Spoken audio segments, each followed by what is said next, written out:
begin by talking about the mitochondria. Does anyone know what that is?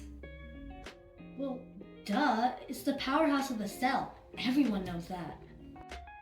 Well, since you're such an expert on the topic, let's elevate it, literally. Picture this, an expansive sky and clouds as our background. But what does this have to do with mitochondria?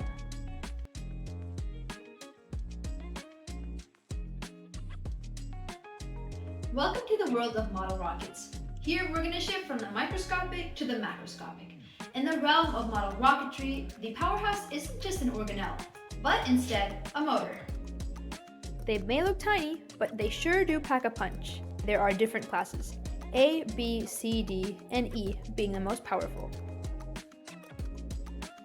Real rockets come in various types, such as solid, liquid, or hybrid rockets. Let's look at our liquid model for a moment. The most commonly type of used liquid fuel is liquid hydrogen due to its high energy content. Along with the oxidizer and combustion chamber, this creates a very vicious reaction, which allows this model rocket to go about 500 meters into the air.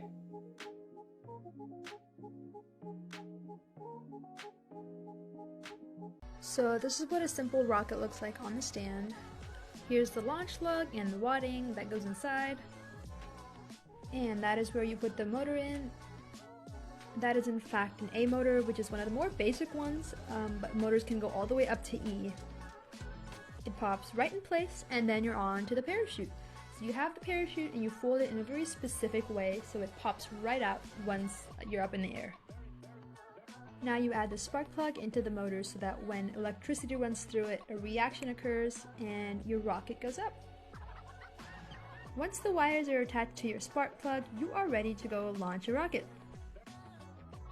All that's left outside is to check for continuity, make sure you're in a safe place, and click the button.